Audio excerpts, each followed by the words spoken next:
বিদায়ের দিন মাঠে হাজারো আর টেলিভিশন পর্দায় কোটি ভক্তকে সামনে রেখে সচিনের অশ্রুসিক্ত অনুভূতি জানানোটা নিঃসন্দেহে মহাকাব্যের গণ্ডি ছাড়িয়েছে।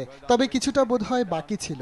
আবেগের লাগাম টেনে তাই ২৪ ঘন্টা না পেরোতেই আবারও মিডিয়ার সামনে হাজির তিনি, যথারীতি বহুল আলোচিত বিদায়ের প্রসঙ্গ সবার আগে। শেষ সময়টায় আমার পরিবার বিদায় নিয়ে বেশ আবেগ আপ্লুত হলেও আমি স্বাভাবিক ছিলাম। কিন্তু যখন বিদায়ের সময়টা আসলো, পুরো ভারতবাসী যেভাবে আমাকে সম্মান জানালো, যখন ২২ গজের সাথে শেষবারের মতো কথা বলছিলাম, সেই সময়গুলো সত্যি মেনে নেওয়া অনেক কঠিন ছিল। তবে আমি আবারও বলবো, আমার সিদ্ধান্তটা একেবারেই ঠিক হয়েছে।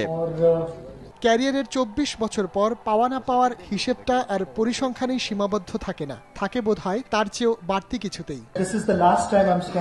প্রতিদ্বন্দ্বিতাপূর্ণ ক্রিকেটে ভারতকে আর প্রতিনিধিত্ব করা হবে না যখনই আমি ভাববো, তখনই দীর্ঘশ্বাস বেরোবে। তবে আমার ক্যারিয়ারের ২২ বছরের মাথায় বিশ্বকাপ জেতা সবসময় আমাকে দারুণ অনুভূতি দেবে। পাশাপাশি ২০০৩ সালে অনেক কাছে গিয়েও বিশ্বকাপ না জিততে পারার স্মৃতিটাও তেতো হয়েই থাকবে আমার মনে।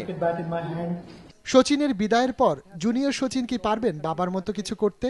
এমন প্রশ্নেও ছেলের মাথার উপর বটবৃক্ষ সচিন। অর্জুনকে ওর মতো ছেড়ে দেয়াই ভালো। আমার বাবা যদি ক্রিকেটার হতেন, আমাকেও আলাদা চাপে থাকতে হতো। আমি চাই না ও এমন কোনো চাপে থাকুক। আশা করব আপনারাও তা করবেন না।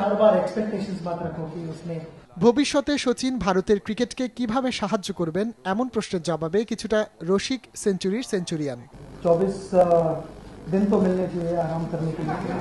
২৪ বছরের ক্যারিয়ারের ইতি টানার ২৪ ঘন্টাও হয়নি। আশা রাখি ২৪টা দিন অন্তত আপনারা আমাকে কিছুটা বিশ্রাম নিতে দিবেন। এসব নিয়ে পরেও কথা বলা যাবে।